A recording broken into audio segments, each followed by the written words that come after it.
민수기 강의 20강, 제 22장부터 25장에 나오는 바알 부올 사건에 대하여 오늘 이야기를 나눠보도록 하겠습니다. 자, 먼저 하나님의 말씀을 보겠습니다. 오늘은 성경책을 좀 빨리빨리 넘길게요. 그래서 제가 PPT를 이렇게 일일이 만들지 않고, 예, 성경책을 함께 보면서 좀 진행을 하려고 합니다. 네, 함께 보시겠습니다. 22장입니다.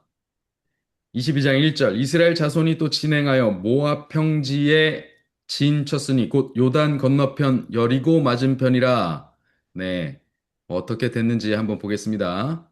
자, 여기 지도가 보이시죠? 네. 이렇게 출애굽했다고 말씀드렸어요. 지금 음. 여러분들이 아시는 요게 신의 반도입니다. 요게 신의 반도. Oh, I see now. Thunder. Did you see thunder? No. 예, 예, 잠시만요. No. Lightning. 어디서 말씀이 나오시는 건지 모르겠네. 네. 자, 이게 이제 신의 반도입니다. 신의 반도가 어디라고 말씀드렸죠? 홍해에 요 토끼 귀처럼 뾰족 두 개 이렇게 뿔 나온 거, 여기. 이게 밑에가 홍해, 큰 홍해고, 여기가 홍해 이제 두 갈래로 갈라진 홍해입니다. 여기를 수에즈만, 여기를 아카바만이라고 하고, 그 유명한 수에즈 운하가 바로 여기입니다, 여기. 여기. 예, 그 유명한 수에즈 운하입니다. 여기에 이렇게 큰 호수들이 있어서 이것들을 이렇게 연결하기만 하면 여기 지중해와 홍해가 연결되죠. 그래서 여기가 지금 아프리카거든요. 아프리카를 크게 돌지 않고 딱 질러서 아시아에서 유럽으로 바로 갈 수 있는 항로가 뚫리게 된 것이 바로 여기 예, 수에즈 운하입니다. 그 이스라엘 백성이 바로 그 수에즈만을 건넜을 것으로 지금 보여지는 것이죠. 홍해를 건넜다 하는 것이 이 홍해를 말하는 것입니다. 이 큰 홍해가 아니고 여기 작은 이쪽 홍해입니다. 물론 이 부분도 바다입니다. 그래서 바다는 바다죠. 어쨌든 이렇게 네. 어, 여기를 이렇게 건너서 이렇게 돌아왔고 시내 산에서 율법과 성막이 이렇게 세워지고요. 그리고 나서 이렇게 쭉 올라와서 가데스 바네아까지 갔다가 40년을 방황하고 그리고 다시 이쪽에서부터 올라갑니다. 에돔을 통과했고요. 이제 요 왕의 대로를 타고 올라가게 됩니다. 에돔의 외곽을 돌아서 올라가게 됩니다. 네, 그때 물을 사서 마셨다라고 말씀을 드렸어요. 자, 그리고 모압 땅으로 쭉 올라갑니다. 이 바로 여기에 모압 땅, 소위 이쪽으로 이렇게 흐르는 강이 아르논 강이라는 강이 있고요. 예, 그리고 여기 아주 비옥한 길르앗이라고 불리는 유명한 땅이죠. 므낫세 지파가 나중에 차지하게 되는 땅입니다. 거기서 여기 보시면 알겠지만 에돔, 모압, 암몬 여기 세일산 근처에 있는 이쪽 에돔 호르산과 세일산 근처의 에돔 족속 모압, 암몬 다 어떤 국가예요? 예, 이스라엘과 형제 국가입니다. 예. 모압과 암몬은 아브라함의 조카 롯의 후손들이고요. 에돔은 에서의 후예들, 다시 말하면 야곱의 쌍둥이 형의 후손들입니다. 여기 미디안 땅 이렇게 돼 있는데 미디안 족속은요, 이 동네를 다 돌아다닙니다. 다 돌아다녀요. 이쪽이 미디안 광야고요. 그래서 다 돌아다니는 사람들입니다. 그래서 이 미디안 미디안 사람들은 또 어떤 사람들입니까? 미디안 사람들은 아브라함의 후처 그두라의 자손들입니다. 그러니까 다 형제국이에요, 국가예요. 그들이 나름대로 아브라함 혼자 내려왔다가 이스라엘 백성만 200만으로 성장해서 이 출애굽을 하고 있는 게 아니라 그들도 나름대로 이쪽에 터를 잡고 한 자리씩 차지하고 자리를 하고 있었던 거예요. 하나님께서 이렇게 복을 주셨습니다. 우리는 이스라엘 중심으로만 역사를 보지만 성경을 보다 보면 그러나 조금만 살펴보면 하나님께서 아브라함과 관련된 주변 민족들, 아브라함의 핏줄인 민족들 역시도 부흥코 번성케 하셨다는 사실을 알 수가 있어요. 그런데 오늘 22장부터 25장에 나오는 그 사이의 말씀들을 통해서 하나님께서 이들 가운데 있는 죄악들, 죄악의 결과들에 대해서도 심판하시고 청소하시는 장면을 또 우리가 만나게 됩니다. 자, 어떤 장면인지 이제 하나씩 살펴보도록 하겠습니다. 자, 이스라엘 자손이 진행하여 모압 평지에 진쳤으니 모압 평지에 여기에 진을 쳤어요. 근데 모압 평지면 여기 어디겠다 싶은데 거기서 뭐라고 되냐면 요단 건너편 곧 여리고 맞은편이라. 요단강이 여기죠. 요르단강. 이것이 요단강. 우리 애나 집사님의 성인 조얼든. 조얼든이 바로 이 요르단입니다. 예. 요단. 예, 요게 조얼든입니다. 예. 그래서 이 요르단 강 건너편, 여리고 맞은편에 여기에 모압 평지가 있었다는 것을 알 수가 있어요. 이쪽이 바로 모압 평지입니다. 그때 2절 십볼의 아들 발락이 십볼의 아들 발락이 누구냐? 4절 맨 마지막 절에 보면 십볼의 아들 발락이 모압 왕이었더라. 예, 모압의 왕인 발락이 이스라엘이 아모리인에게 행한 모든 일을 보았으므로 예, 아모리 사람들을 여기서 어떻게 했어요? 다 무찌르고 아멜렉, 아모리 그 사람들을 다 무찌르고 올라갔죠. 시온, 예, 그 아모리 왕 시온 그리고 예, 또 누구? 헤스본 왕 누구죠? 아, 죄송합니다. 예, 바산 왕 옥, 아모리 왕 시온 그리고 바산 왕 옥. 이 둘을 치고 올라가는데 그 당시에 그들이 굉장히 세력이 좋은 큰 왕들이었으니까 그들을 치고 올라가면 아모리 족속이 지금 모압 땅을 막 모압을 침범해서 모압 땅을 차지하고 원래 아모리 족속이 저 위쪽에 있는 사람들인데 내려와서 막 치고 이 땅을 막 차지하고 그랬어요. 모압 평지를. 그래서 그들을 치고 이 땅을 지금 차지해서 올라가는 것이 예, 이스라엘입니다. 그러니까 지금 이제 호랑이 빠진 굴에 여우가 대장 노릇하는 게 아니라 여우를 잡고 호랑이가 이제 들어가 앉은 거예요. 지금 이때 당시는 이 민족들의 전쟁을 다들 뭐라고 생각하냐면 신들의 전쟁으로 여깁니다. 그러니까 지금 이 아모리 왕의 신을 이스라엘 왕의 신이 쳐서 이긴 겁니다. 이스라엘 왕의 신이 누구십니까? 여호와시죠.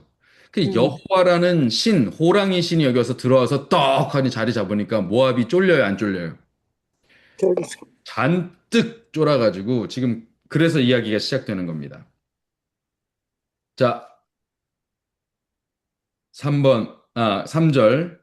모압이 심히 두려워하였으니 이스라엘 백성의 많음을 인함이라 모압이 이스라엘 자손의 연고로 번민하여 누구에게 이르되 4절 미디안 장로들에게 이르되 자, 모압인데 모압이 혼자서 이게 어떻게 할 줄 못하겠어요. 그래서 미디안 사람들을 이쪽에 이렇게 같이 이 미디안 땅이지만 미디안 백성이 어디를 어떻게 한다고요? 여기를 항상 이렇게 돌아다닌다고요. 예, 반유목민족이라서 그렇습니다. 그래서 그들의 족장들도 이 근처에 있으니까 같이 얘기를 한 거예요.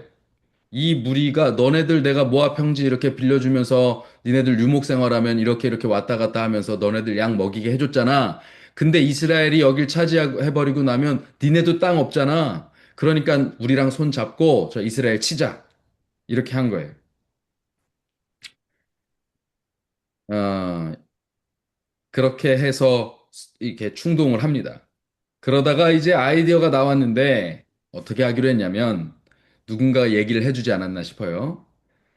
그가 사자를 부올의 아들 발람의 본향 강변 부돌에 보내요. 이제 발람의 본향, 이 모압이 살던 발람의 본향이 저쪽에 부올이라는 곳이 있었어요. 아, 부돌이라는 곳이 있었어요. 거기에 누군가를 보내서 그 동네에 유명한 한 사람이 있음을 알게 된 것입니다. 근데 이 사람이 누구냐? 여호와의 선지자예요. 그래서 이 여호와의 선지자라고 하는 예, 예, 이 사람을 불러오려고 합니다. 발람의 예, 발락이 부올의 아들 발람의 고향에로 가서 그 발람을 부르게 합니다. 이 발락하고 발람이 이 발음이 헷갈리시죠? 발락 예. 먼저 기억 받침이죠. 발락 이건 왕의 이름입니다. 발람 미음이죠. 이건 순서가 뒤죠. 기억, 니은, 디귿, 미음. 예, 미음 뒤에 나오는 것은 이건 선지자의 이름입니다. 이렇게 기억을 하십시오. 왕은 첫 번째고 선지자는 뒤에 나온다. 발락은 왕의 이름이고 발람은 선지자의 이름입니다. 그래서 이 선지자를 불러옵니다. 그러면서 이제 소개합니다. 야, 한 민족이 저쪽 애굽에서부터 나왔는데 말이지. 드디어 오다 여기까지 와버렸어. 이 민족이 우리보다 강한 것 같아. 우리를 쳐서 점령했던 아모리 족속을 그냥 한 방에 정리하고 여기를 왔어. 이게 내가 곰인 줄 알았던 애들은 토끼였고 여우였어. 얘네들 쫓아내고 호랑이가 들어왔어. 이렇게 얘기를 한 것입니다. 제발 이쪽에 와가지고 저 백성들을 좀 저주해줘. 자, 이게 제가 아까 전에 말씀드린 거예요. 그 당시에 민족 전쟁은 무엇의 전쟁이라고요? 사람의 전쟁이 아니라 신들의 전쟁이라고요. 그래서 신들이 나서서 싸워서 신들끼리의 격돌에서 신들 중에 강한 사람이 이기면 그 백성이 이기는 거예요. 그리고 또 반대로 그 신을 저주해서 신이 저주를 당해서 약해지면 내가 모시는 신이 그 신을 이길 수 있다. 이렇게 생각하는 겁니다. 지금 보면 미신적이고 굉장히 뭐 말도 안 되는 얘기죠. 과학기술로 무기를 개발하는 것이 낫지. 무슨 신을 와갖고 저주를 하고. 그러나 그 당시에는 이것이 최첨단 무기를 가지고 오는 것과 같은 원리였습니다. 신들을 향한 특별한 주술을 걸어서 저주를 한다. 이 특별한 주술이 뭐예요? 네, 곧 최신 무기. 예, 이것이 되는 것입니다. 예, 이제 이해를 좀 더 하실 수 있겠죠? 그 당시의 상황은 그렇다는 겁니다. 그렇게 해서 예, 7절 모압 장로들과 미디안 장로들이 손에 뭐를 가지고요? 복채, 복채를 들고 그 전에는 복술의 예물이라고 돼 있어요. 복채를 가지고 복채는 누구한테 주는 거예요? 예, 뭐 무당이나 그쵸? 점술가한테 주는 전쟁이나, 거죠. 예, 예. 예, 복비 준다 그러죠. 복채 복비 준다 그럽니다. 그거 들고 발람한테 갔어요. 자, 이 내용을 여러분들이 다 읽으셨다는 것을 전제로 하고 이야기를 좀 빨리 진행하겠습니다. 그렇게 해서 발락이 발람에게 사람을 보내서 복채를 주면서 좀 내려와 달라 이렇게 얘기를 합니다. 근데 이 발람이 누구의 선지자라고요? 여호와의 선, 여호와의 선지자예요. 근데 여호와의 선지자니까 이스라엘 백성이 출애굽해 갖고 올라오는 걸 알았을까요? 몰랐을까요? 알았죠. 벌써 알았죠. 벌써 알았죠. 물론 그 당시에 뉴스로 대단하게 알았겠지만 그 뉴스가 아니더라도 어떻게 알았어요? 여호와의 선지자니까 여호와의 백성이 올라오는 모습을 알 수밖에 없어요. 그리고 이들이 여기서 몇 년을 지냈습니까, 벌써? 40년. 40년을 지냈잖아요. 40년을 지냈으면 여러분 40년 살았으면 그 동네 사람이에요. 모를 수가 없습니다. 예. 그리고 뭐 혼자 숨어 살았습니까? 200만이 넘는 민족이 장정만 60만이 넘는 민족이 거기 계속 천막 치고 돌아다니고 유목하고 그러니 여기서 이 미디안 땅에서 여러분 기억나시죠? 야곱의 아들들이 요셉을 누구한테 팔았어요? 애굽에, 이스마엘 사람 혹은 미디안 사람에게 팔았어요. 어떻게 팔았어요?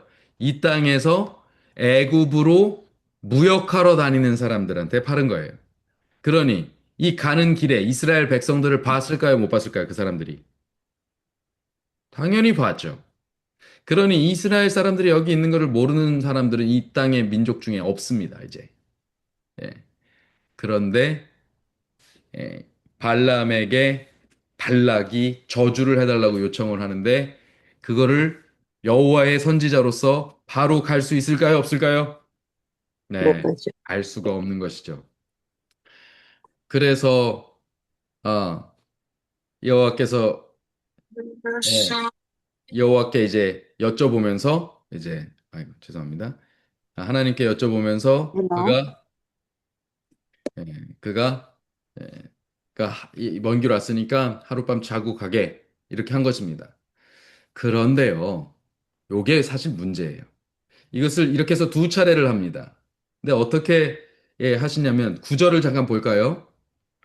구절 하나님이 발람에게 임하여 가라사대 너희와 함께한 이 사람들이 누구냐? 이렇게 물으세요. 이 질문 익숙하지 않습니까? 하나님께서 이 사람들이 누구냐? 이렇게 물으셨어요. 몰라서 물으셨을까요? 알고 물으셨죠. 예, 모르고 물어보신 게 아니겠죠? 음, 아담아, 내가 어디 있느냐? 모르고 음, 물어보셨을까요? 알고 물으셨지. 아담아, 네가 지금 너의 마음이 어디가 있느냐? 너의 상태가 지금 어디가 있느냐? 내가 너를 영원한 영생의 생명을 주었거늘 내가 지금 왜 어째서 죽음에 가 있느냐? 이 질문이었죠. 지금 이 사람들이 누구냐? 물어볼 때 사실은 질문이 뭐냐면, 야, 너 지금 뭐 하는 거야? 왜 이 사람들이 너희 집에서 묵고 있느냐? 이거를 어, 말씀하시는 거거든요. 음, 예. 왜 너희 집에서 유하고 있느냐? 자고 있느냐? 이것입니다. 자, 아침에 발람이 일어납니다. 나 이 백성 저주 못합니다. 다들 돌아가세요. 이렇게 얘기합니다.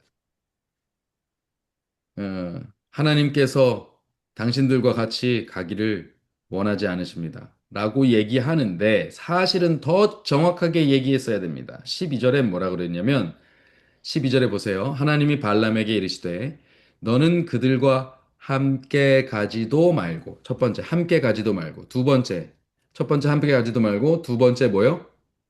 저주하지도 그 마라. 백성을 저주하지도 말라. 이렇게 됐어요. 그들은 복받은 자들이다. 함께 가지도 말고 저주하지도 말라. 이렇게 했어요. 근데 지금 답은 뭐라고 해요? 13절에 너희와 함께 가지 말라고만 하셔라고만 말합니다. 저주하지 말라는 말을 하지 않아요. 그러니까 여지를 열어두는 것입니다. 그 왜 이런 여지를 열어둘까요? 벌써 이 사람들이 찾아왔을 때, 그리고 그들더러 좀 유하라고 했을 때, 마음이 지금 어디로 가 있는 거예요? 아, 이들이 가져온 어디에 가 있습니까? 예물에. 복술의 예물, 음, 복채에 가 있는 것입니다. 찾아올 때 벌써 저 뒤에 막 잔뜩 쌓여져 있는 그 뭔가 마차에 잔뜩 실려져 있는 뭐가 있는데, 잠깐 이렇게 덮여져 있는 그 갑바 사이로 삐져나온 걸 보니까 반짝거려. 아, 요거 거기에 두 눈이 반짝여 버리고 말았어요. 그렇게 하자. 그들이 어떻게 해요? 발락이 15절. 모압 귀족들이 다 발락에 가서 발람이 안 따라오는데요 하니까 발락이 다시 그들을 보냅니다.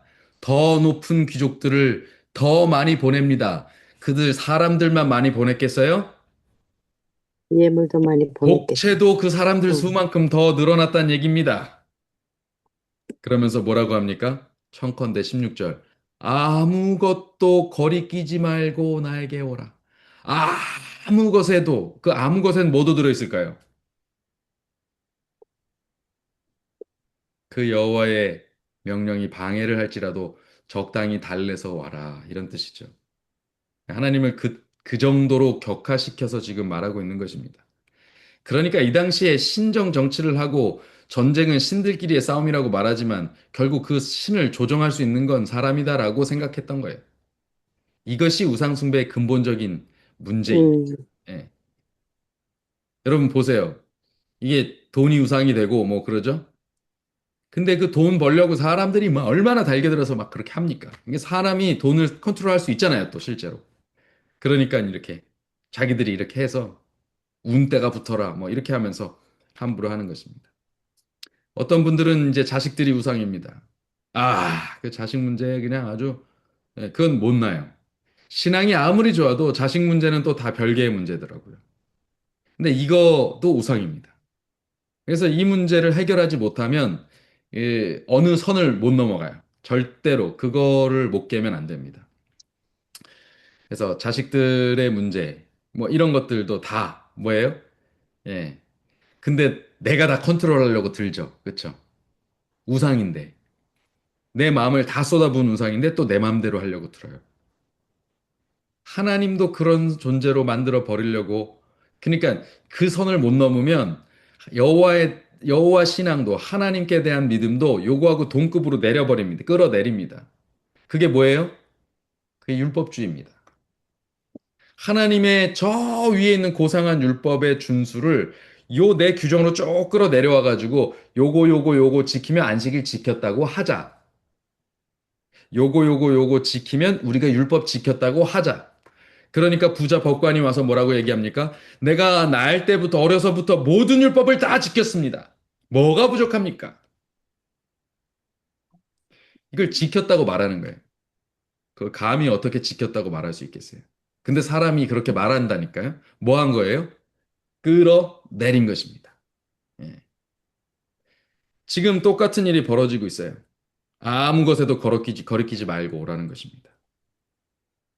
그래서 발람이 자, 그런데 이제 이 복체가 어떤 것이었냐면 17절 보세요. 내게 말하는 것은 내가 그대를 높여 존귀케 하고 그대가 내게 말하는 것은 무엇이든지 시행하리니 복체가 뭡니까? 사실상의 복체가 마차에 잔뜩 우마차에 쌓여 있는 것도 복체지만 이 백성을 이기게만 해주면 내가 다 해줄게. 요즘으로 말하면 백지수표입니다. 네, 백지수표. 딱 해갖고 사인 다 한 다음에 금액 부분만 딱 안 써갖고 주는 거예요. 자, 네가 써. 이렇게. 엄청납니까? 한 네. 일국의 왕이 백지수표를 줬으면 예, 다 준 거죠. 눈이 뒤집혀 버립니다. 눈이 돌아갔어요. 눈이 반짝인 걸 넘어서 눈이 뒤집혀 버렸어요.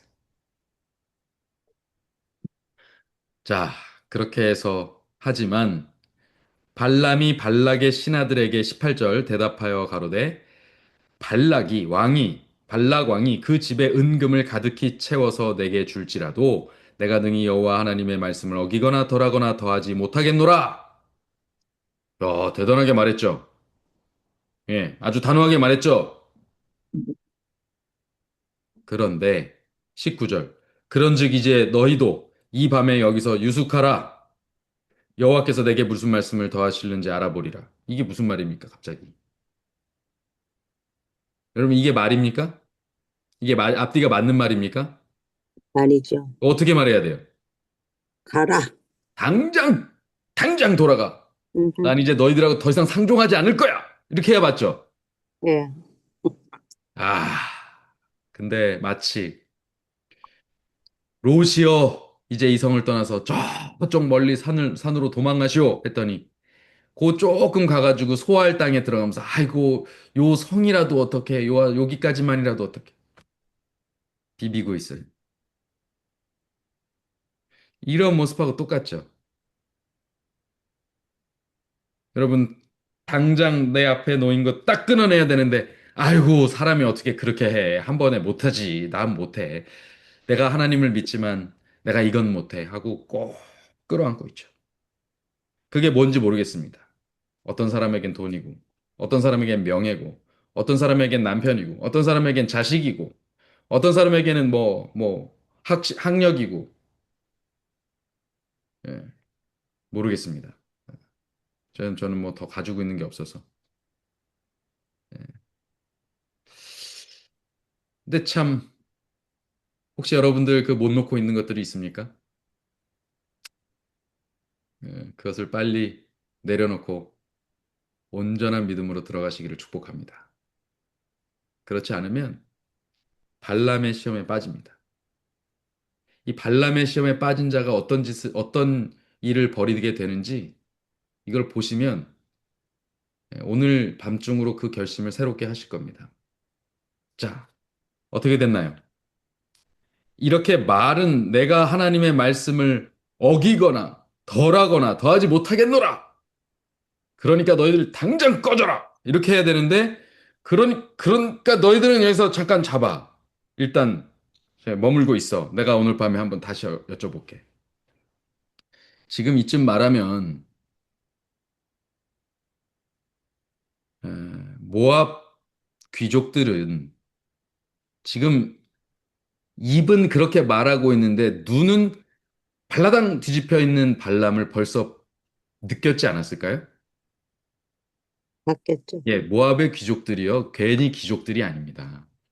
어느 나라든 그 최상위층 사람들은요. 아주 빠꼬미들이에요. 그게 쉽게 그 자리를 지키고 있는 게 아닙니다.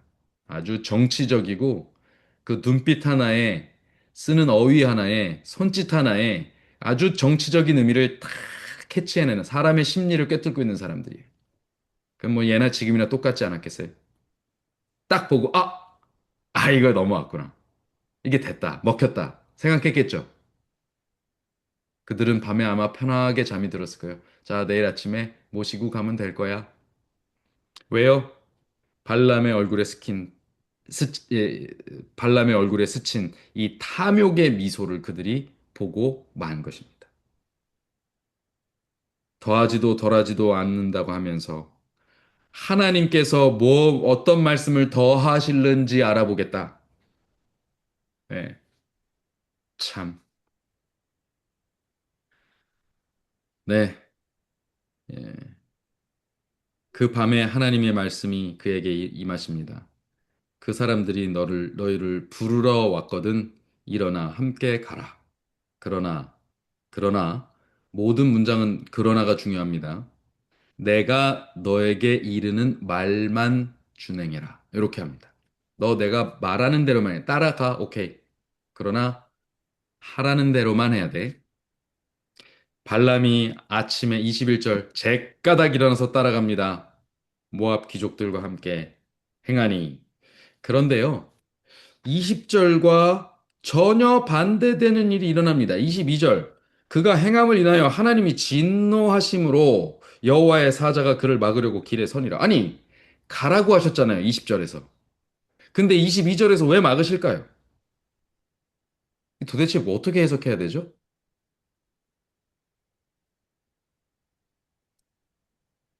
이거 어떻게 해석하면 좋을까요? 자, 답을 조금 있다 하면서요. 어떤 일이 벌어졌습니까? 이제 발람이 나귀를 타고 가는데요. 그 나귀를 타고 가는 그 앞을 여호와의 사자가 막아섭니다. 근데 나귀의 눈에는 보이는데 발람의 눈에는 보이지 않아요. 눈이 뭐에 뒤집혔어요? 지금 재물에 뒤집혔어요. 그래서 영적인 눈이 가리워져 버렸어요. 여호와의 선지자면 여호와의 사자가 서신 걸 먼저 발견해야 되잖아요. 못 봅니다. 뭐에 지금 눈이 팔려서요? 복체의 눈이 팔려서요. 예, 복체의 눈이 팔려서 여호와의 사자를 보지 못하는 거예요. 우리가요, 어떤 것에 눈이 팔리면요, 하나님도 뒷전이 됩니다. 여러분, 어떤 결정적인 순간에 하나님의 뒷전이 되고 있는 상황이 내 삶에서 벌어지고 있다면 내가 딱 발람이다라고 생각하시면 돼요. 딱 아간이다 생각하시면 됩니다. 네. 하나님의 일을 위해서 가는 자들이, 사는 자들이, 예, 하나님을 뒷전으로 밀어놓고 있습니다. 그래서 하나님은 사실 가라고 하셨는데 이 가라고 하신 게 진짜 가라는 명령이 아니었음을 우리가 알게 돼요. 그것은 하나님의 뜻이 아니었어요. 하나님의 뜻에 대한 반역이었어요. 그럼에도 불구하고 하나님께서 그를 가만히 허용하신 것입니다. 그러나 그것이 하나님의 뜻이 아니라는 것을 명확하게 알려주시기 위하여 지금 이 사건이 진행되고 있는 것입니다. 응, 나귀가 가다가 포도밭에 꼬꾸라지고 포도원에 그 담벼락이 이렇게 있었나 봐요. 뭐 옹벽을 쌓아놓은 것 같습니다. 그 옹벽을 옆으로 막 그 여호와의 사자를 피한다고 옆으로 벽을 긁으니까 또 때립니다. 그래서 세 번이나 때려요. 두 번은 채찍질을 하고 마지막에는 그가 여호와의 사자 앞에서 이제 그 나귀가 꿇어앉자, 엎어지자 그냥 거기서 떨어져 버린 것입니다.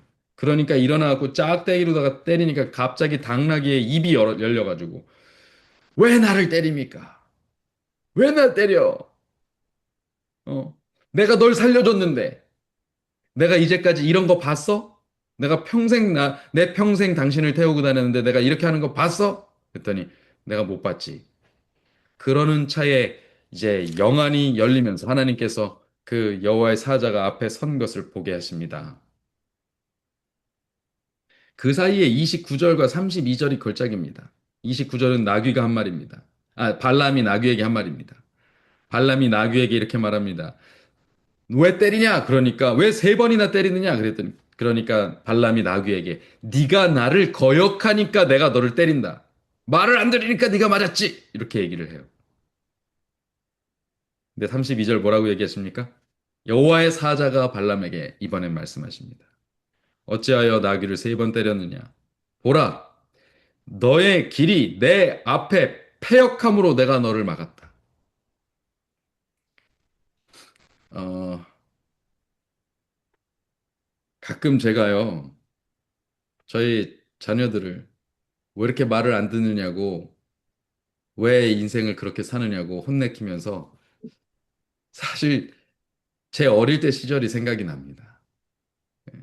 야, 내가 아버지한테 들었던 말을 그대로 하는구나. 음, 그리고 동시에 지금의 나의 모습을 돌아보게 됩니다. 나는 과연 하나님의 말씀에 바르게 순종하면서 내 자식들에게 순종하라고 말하고 있는가?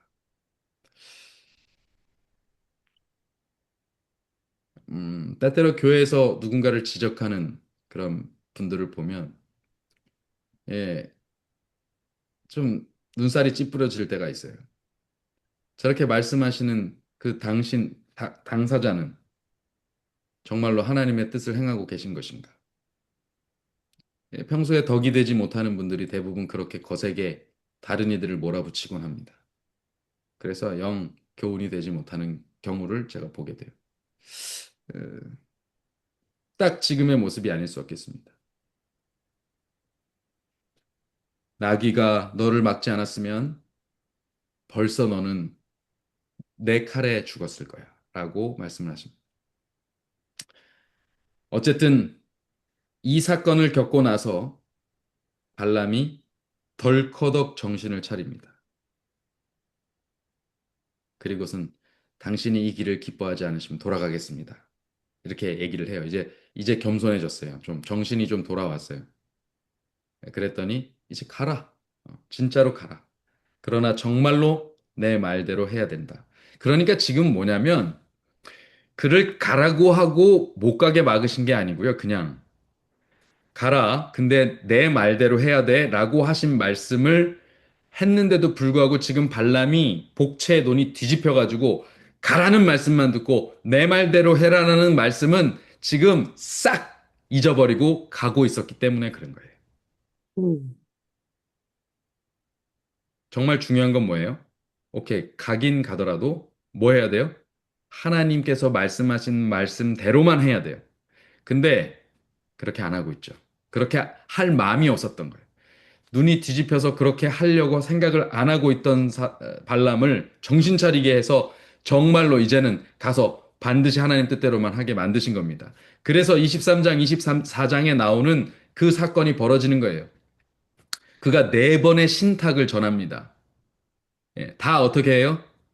저주해달라고 하는데 산으로 데려가서 올라가서 비스가산 올라가고 그다음에 부올산 올라가고 네, 그 높은 산에 올라가서 쫙 내려다보고 이렇게 얘기하라고 하는데 저주하라고 하는데 어떻게 합니까? 저주는 무슨 세상 축복하고 내려옵니다. 아주 세상 좋은 축복만 하고 와요. 그러니까 이 모압 왕 발락이 어떻게 합니까? 막 애가 타고 열도 받고 실망스럽고 이거 그렇다고 신탁인데 이거 어떻게 하지도 못하겠고 막 발만 동동 구르는 사건이 이제 벌어지게 되죠. 그 내용은 처음은 사태난 산. 사태난 산이 뭘까요? 23장 3절. 여기 뭐라고 돼 있습니까? 다른 번역본을 제가 좀 봐야 되겠어요. 23장 3절. 3절.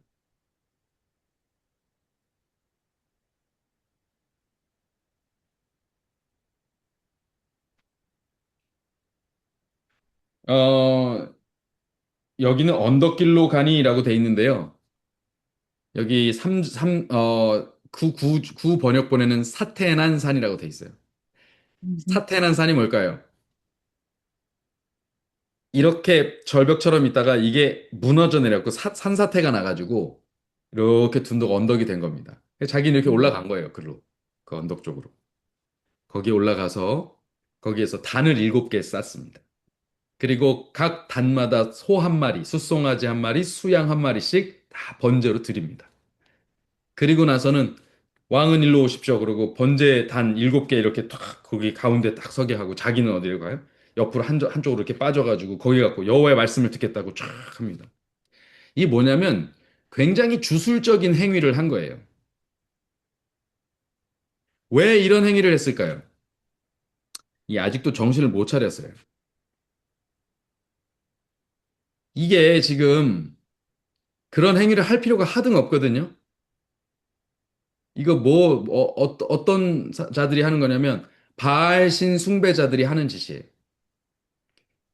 네, 훗날 엘리야가 갈멜산에서 마주했던 그 850명의 선지자들 누굽니까?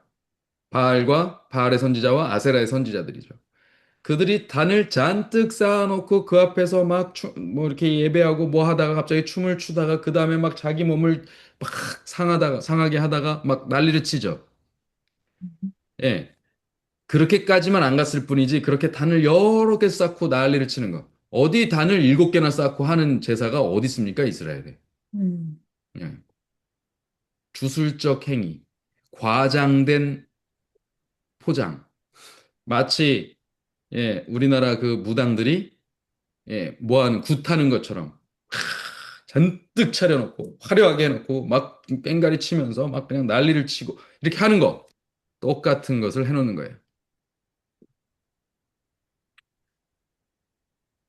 네, 그런 행위들을 합니다. 그렇게 해서 그 언덕 모압에서 보이는 그 언덕 바로 이스라엘 백성들 쫙 진영이 내려다 보이는데 먼저 갔다가 또 비스가산으로 갑니다. 비스가산은 나중에 모세가 죽는 산으로 유명하죠. 그 꼭대기에 올라가면 이제 이스라엘은 또 다른 풍경으로 좀 보입니다. 저 끄트머리가 살짝 보이고 대신 저쪽 요단강 저편, 요단 서편에 있는 땅이 쫙 가나안 땅이 펼쳐져 보이는 그런 산입니다. 그쪽으로 가서 또 저주하라고 했는데 거기서도 안 해요. 그리고 나서는 다시 23장 28절로 가면 다른 곳으로 데려간다. 그렇게 하면서 부올산 꼭대기로 데려갑니다.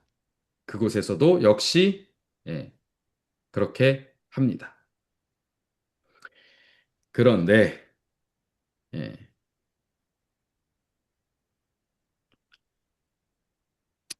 발람이 끝내 이스라엘 백성을 축복만 하게 되죠. 그 가운데서 발람이 발락에게 이렇게 말하는 장면이 있습니다. 23장 18절 노래를 지어 가로되 이것을 노래를 짓다라고도 표현해 놨는데 다른 번역에는 뭐라고 돼 있습니까? 예언하다 이렇게 돼 있어요. 근데 이것이 마샬이라는 단어인데요. 이 단어가 속담, 격언, 비유, 뭐 이런 말입니다. 교훈, 이런 것입니다. 그러니까 하나님의 말씀을 대변해서 교훈으로 그에게 노래를 지어서 어, 교훈하는 것이죠. 노래로 교훈을 하는 것입니다. 그런데 거기 아주 멋진 말이 나오죠. 여러분들 우리가 사업장에 가서 이렇게 선물할 때 액자에 쓰여진 내 시작은 미약하였으나 나중은 창대하리라 라는 말씀이 어디 있는 말씀인지 아십니까? 욕? 욥기에 있는 말씀인데요. 사실상 그것은 엘리바스가 욥을 비꼬면서 비난하면서 한 말입니다. 예. 예. 그런데 우리가 그 말을 예, 번성하는 어떤 말로다가 사용하죠. 그러니까 그 전혀 이제 문맥상은 맞지 않는 말이지만 그 문구 자체는 굉장히 옳고 좋은 말이에요. 그래서 우리가 그걸 따합니다. 뭐 딴다는 자체가 잘못된 건 아닙니다. 너무 맞고 좋은 말을 한 거예요. 사- 그러나 사실 그것이 그 상황과 그 사람에게 그 관계에 합당하지 않은 말인 거죠. 음, 그러니까 우리 입으로 좋은 말, 옳은 말들을 많이 해요. 근데 그 말은 너무 하기 쉬운 말이에요. 내가 그 말대로 사는 게 어렵지. 그 맞아. 남들에게 그런 말 쉽게 할 수 있어요. 잘들 합니다. 그런데 정작 자기는 그렇게 못 살아요. 진짜 그렇게 사는 것과 그렇게 말할 줄 아는 것은 정말 다른 차원의 문제이죠. 근데 어쨌든 여기서 발람이 발락에게 이렇게 얘기합니다. 19절 하나님은 인생이 아니시니 시건치 아니하시고 거짓말하지 아니하시고 후회가 없으시도다. 그 말씀하신 바를 어떻게 실행치 않으시랴? 야, 놀라운 말이죠. 그죠? 예. 그 내가 축복의 명을 받았으니 그가 하신 축복을 내가 돌이킬 수 없도다. 네, 마치 하나님이 맺어주신 것을 사람이 나눌 수 없도다 하는 것과 비슷합니다. 그렇게 하고 하자 발락이 나중에 25절 뭐라고 돼요? 그들을 저주하지도 말고 축복하지도 말라. 아무 소리도 하지 마. 이게 데리고 와갖고 저주하라고 시켜놓고 이제는 아무리 어떻게 해봐야 그게 안 되니까 그렇게 얘기합니다.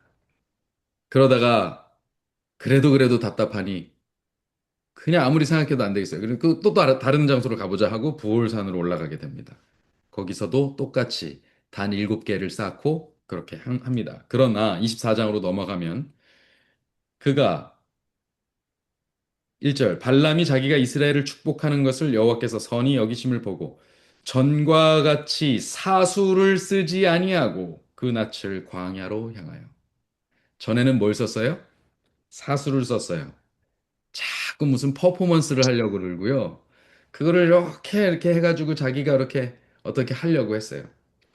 사실 아직도 내가 하나님 말씀대로 해야지라고 하면서도 그 마음 한켠에 여전히 복채에 대한 미련이 남아서 어떻게 조금 하나님께서 하시는 말씀을 조금 발락의 마음의 비율을 조금 맞춰서 그거를 내가 좀 가져갈 수 있을까? 지금 그 꿍꿍이를 계속 하고선 사수를 자꾸 쓴 거예요. 그러나 그 술수를 쓰지 않고 정말 정직하게 똑바로 합니다. 그러자 2절. 눈을 들어. 야, 이거 굉장합니다. 눈을 들어. 드디어 그가 똑바로 눈을 뜨게 된 거예요. 이스라엘이 그 지파대로 거하는 것을 보는 동시에 하나님의 신이 그 위에 임하신지라. 야, 이제 하나님의 신이 그를 감동하셨습니다. 그가 노래를 지어 가로되 예언하여 가로되 세 번째 신탁입니다. 부올의 아들 발람이 말하며 어떠했던 자가 말하며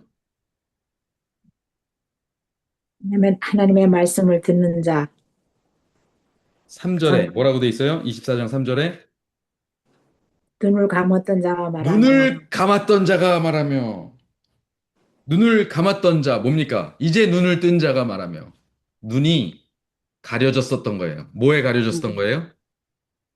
재물에, 눈이 또, 복체에 가려졌었던 자가 눈이 북이 영화에 가려졌던 자가 하나님을 믿노라 하면서 하나님보다 더 사랑하는 것으로 눈을 가리웠던 자가 눈이 눈꺼풀이 씌웠던 자가 말하며 하나님을 높인다고 말하면서 하나님의 율법을 끌어내려서 내 멋대로 내 입맛대로 다루었던 자가 말하며 그 사람이 이제 눈에 꺼풀이 벗겨지며 말하며 이거 누구 사건하고 똑같아요?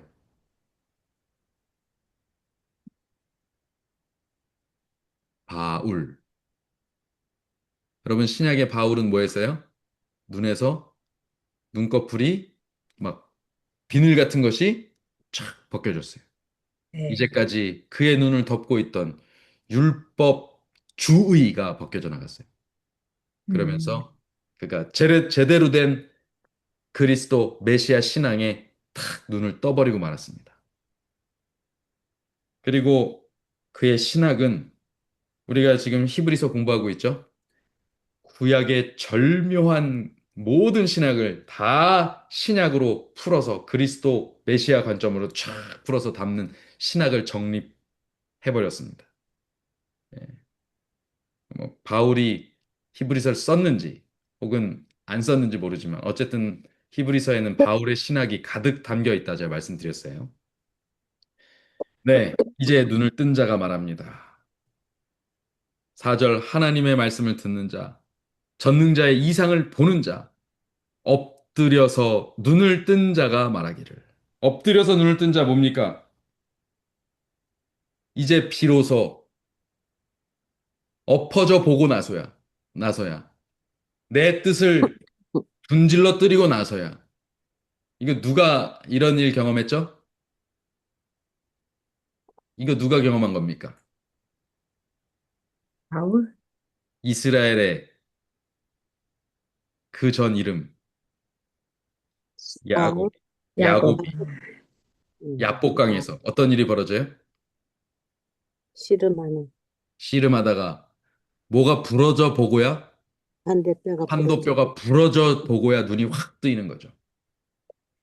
그것도 이 지역 비슷합니다. 야복강도 이 근처 어디예요? 예. 요 바로 뭐 근처입니다. 요단강 조금 위에. 네. 자, 이런 자가 말합니다. 그러면서 쭉 넘어갑니다. 그런데 요 구절의 말씀이 예, 참 특징적입니다. 요 구절의 말씀을 보기 전에 22장으로 다시 갑니다. 22장 6절입니다. 저들이 우리보다 강하니 22장 6절 청컨대 와서 나를 위하여 이 백성을 저주하라. 그러면서 한 말이 있어요. 내가 혹 쳐서 이기어 이 땅에서 몰아내리라. 그대가 복을 비는 자는 복을 받고 저주하는 자는 저주를 받을 줄을 내가 알미니라. 요거 어느 말이랑 비슷해요? 바로 이 말하고 비슷합니다. 다시 24장 9절로 옵니다. 그 중반부터 너를 축복하는 자마다 복을 받을 것이요 너를 저주하는 자마다 저주를 받을지로다. 이거 어디 나오는 말입니까? 이거 누구에게 하신 말씀이에요? 이스라엘에게 하신 말씀입니다. 또 누구에게 하신 말씀이에요? 아브라함에게 하신 말씀입니다. 음, 너에게 복 주는 자를 내가 복 주고 너를 저주하는 자를 내가 저주하겠다. 복과 저주의 근원이 어디예요? 그게 어디로부터 나오는 거예요? 하나님께로부터 나오는 거죠. 근데 지금 발락은 뭐라고 말해요? 네가 복을 빌면 복을 받고 네가 저주하면 저주. 복의 근원을 지금 누구를 삼은 거예요? 발람을 복의 근원으로 삼은 거예요. 사람을. 잘못됐죠. 완전히 잘못됐죠. 지금 여기 다시 그가 환기시킵니다. 복의 근원은 하나님이셔. 그가 복을 주시려고 하는 자마다 복을 받고 그가 복 주시려고 하는 자를 저주하는 자마다 저주를 받을 거야. 이 얘기를 하는 것입니다. 그렇게 해서 결국 이렇게 세 번을 예, 축복하게 됩니다. 그렇게 하자 이제 예, 그에게서 또 그가 두 번 또 반복을 하는데요. 15절부터 발람이 네 번째 신탁을 시작합니다. 다시 말합니다. 또 눈을 감았던 자가 말한다. 엎드려져서야 눈을 뜬 자가 말한다. 엎어지고서야 눈을 뜬 자가 말한다. 17절. 17절이 아주 걸작입니다. 내가 그를 보아도 이때의 일이 아니며 내가 그를 바라보아도 가까운 일이 아니로다. 지금의 일이나 가까운 때 일어나는 일이 아닌 언젠가 일어날 일에 대해서 예언하기 시작해요. 지금 어떤 일이 벌어지고요? 음, 24장 2절에 하나님이 신이 그 위에 임하시면서 그가 제대로 예언을 시작하는데 단순히 지금의 일, 모압의 발락을 책망하고 이스라엘을 축복하는 말뿐만 아니라 장차 이스라엘을 통해서 이 말 진짜 복에 대해서 예언하고 있습니다. 한 별이 야곱에게서 나오며 한 홀이 이스라엘에게서 일어나서 모압을 이편에서 저편까지 쳐서 파하고 또 소동케 하는 자들을 다 멸하리로다. 야, 이거 단순한 예언이 아닌 것 같죠? 이 별, 이 홀, 이 말씀의 예언, 이게 어디로까지 번졌을까요?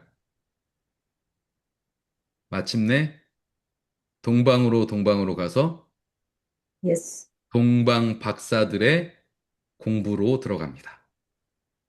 그래서 동방 박사들이 바로 이 한 별을 보고 쫓아오게 되죠. 그것이 누구의 예언에서 시작됐어요, 지금? 보니까 발람의 예언에서 발람의 등장하게 되죠. 이 음. 한 별에 대한 이야기는 발람에게서 시작됩니다. 놀라운 일이죠. 야, 이 놀라운 일입니다. 그러나 여전히 그가 하나님의 신에 감동된 자였을지라도 결국 이 사람은 끝내 그의 축복을 잃어버리고 맙니다. 오늘 히브리서에서 우리가 묵상한 내용과 너무나도 잇닿아 있는 그런 말씀이 아닐 수 없어요. 지금 하나님의 신을 경험한 이 사람이 이렇게 해서 결국 그 이후로 어떤 이제 좀 이따 얘기하겠습니다만, 예, 예, 그 결국 다른 민족들을 다 이스라엘 백성들이 치고 가나안 땅으로 들어가겠다고 축복한 이 사람이 결국 한 행동은 온 이스라엘을 망하게 하는 일이었습니다. 자, 그 잠시 후에 다루고요. 이제 이어집니다. 그렇게 해서 그 17절부터 이어지는 거기에서 누가 등장합니까? 18절. 원수 에돔은 그들의 산업이 되고 그 원수 세일도 그들의 산업이 되고 에돔이나 세일이나 같은 것입니다. 에돔과 세일은 동의어입니다. 원수 에돔, 원수 세일 이것은 같은 뜻입니다. 세일산이 바로 에돔 족속의 땅이기 때문입니다. 에돔 족속은 에서의 후손들이라고 말씀드렸어요. 에돔은 붉다는 뜻입니다. 에서가 붉은 털을 가진 붉은 피부가 붉어서 그렇게 불렸다고 알고 있죠. 그 다음 아말렉 족속 그렇게 됐고요. 멸망하고 여기 21절 가인 족속인데요. 겐 족속입니다. 겐 족속은요, 사실상 미디안 족속을 말합니다. 이, 그 미디안 족속의 한 분파를 말합니다. 그들이 그렇게 될 것이고, 나중에 아수르의 포로가 되리라. 아수르가 지금 아직 강성하지 않을 때임에도 불구하고 이 아수르에 대한 예언을 합니다. 뭐 예수님에 대한 예언도 했는데 아수르에 대한 예언도 할 수 있죠. 자, 그리고 에벨을 괴롭게 하고 뭐 그렇게 합니다. 발람이 일어나 자기 곳으로 돌아가 버립니다. 그런데요. 여기서 참 끝나면 좋겠는데 이때 이어서 바로 어떤 일이 벌어지냐면 25장의 사건이 벌어집니다. 자, 그 얘기를 하기 전에 요거 좀 정리하겠습니다. 24장 마지막에 이 족속들이 나오죠? 에돔 족속 나오고요. 모압, 암몬, 에돔, 미디안 이런 족속들 다 어떤 족속들이었습니까? 다 무슨 족속이라고요? 예, 이스라엘과 형제 족속들이라고요. 아브라함의 후손들, 에서의 형제, 아브라함의 친척의 친척, 사촌 롯의 후예들. 다 그런 족속들이어서 하나님께서 최대한 보존하고 그 땅을 지켜주려고 하셨어요. 맞죠? 내가 그 음. 땅들은 너에게 주지 않겠다 이렇게 말씀하셨잖아요. 그죠? 음. 그럼에도 불구하고 이들이 지금 이스라엘을 공격하거나 이스라엘을 망하게 하려고 들자 이들이 뭐가 돼요? 바로 호칭이 바뀌어요. 저들은 너희 형제다 라고 했다가 다시 뭘로 바뀌어요? 지금 원수다. 하나님의 백성을 치는 자들은 복을 받지 않고 저주를 받습니다. 그들은 더 이상 형제가 아니라 이제 뭐가 됩니까? 원수가 되는 것입니다. 자, 그렇게 되고 25장으로 넘어가면요. 거기서 그들이 시딤이라는 곳에 머물게 됩니다. 그러자 거기서 백성들이 무엇을 시작합니까? 모압 맹. Yes. 여자들과의 음행을 시작하게 됩니다. 네. 나중에 밝혀지는 일이지만 미디안 여인들도 여기 동참합니다. 자, 모압 왕 발락이 누굴 불렀어요? 발람을 데리러 갈 때 미디안 장로들을 불렀어요. 지금 모압과 미디안은 한 몸입니다. 모압 여인들과 음행을 시작했다라는 말은 미디안 여인들도 여기 같이 있다는 뜻입니다. 그리고 실제로 그렇게 됩니다. 지금 오늘은 이제 시간이 다 돼서 그 이야기를 다음 시간으로 제가 가져가도록 하겠습니다. 이게 참 중요한 말씀이라 지금 뭐 남은 시간 뭐 동안에 아니 지금 시간이 이미 지체됐는데 지금 시간을 짧게 끝낼 수가 없기 때문에 이 이야기는 다음으로 미루도록 하겠습니다. 너무나도 중요한 메시지가 다음 시간에 있으니 다음 시간에 꼭 잘 한 번 더 읽고 함께 동참해 주시면 감사하겠습니다. 자, 오늘 민수기 22장부터 24장에 나오는 발람과 발락의 이야기, 예, 바알 부올 사건의 배경이 되는 이야기를 저희가 좀 알아봤습니다. 사실 빨리 끝내고 본론으로 들어가고 싶었는데요. 줄거리를 이야기하는 것만으로도 시간이 많이 가버렸습니다. 자, 오늘 시간은 여기서 좀 정리하도록 하겠습니다. 요것을 배경으로 다시 한번 쭉 잘 읽어보시고요. 혹시 질문이 있으면 저에게 따로 해주시면 감사하겠습니다. 혹시 지금 시간에 질문이 있으신가요?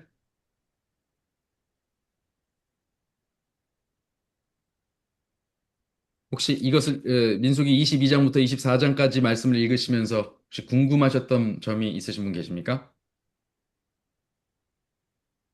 네. 네, 없으시면 오늘 말씀은 축도하고 마치도록 하겠습니다. 아버지 하나님, 우리에게 또 다시 하나님의 말씀 펼치게 하시니 감사합니다. 하나님의 말씀을 우리의 삶에 담고 하나님의 말씀대로 살아가겠노라고 매일 결심하지만 내 가슴 저 속 깊은 곳에 아직도 깊이 박혀 있는 돌적 같은 이기심과 탐심과 여러 놓지 못하고 있는 우상들이 여전히 남아 있음을 고백합니다. 주님, 그것들이 하나님을 향한 우리의 믿음보다 앞서서 결국 나를 무너뜨리고 내 주변에 수많은 축복받을 이들의 삶을 막아서고 방해하고 또 오염시키는 그런 일들이 있지는 않은지 다시 한번 돌아보게 하시고 이제 아브라함에게 명하셨고 그 믿음의 조상을 타고 내려온 믿음의 후사들인 오늘 우리에게까지 명하신 그 사명, 복의 통로가 되고 축복의 백성이 되라고 하시는 그 사명 감당할 수 있는 우리가 되게 하여 주시옵소서. 그것을 하기에 부끄러움 없고 부족한 없는 백성으로 살아가게 하여 주시옵소서.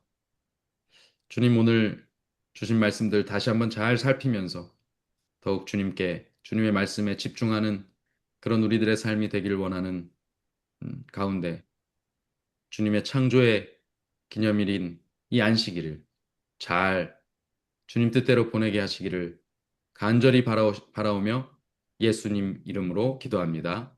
아멘. 아멘.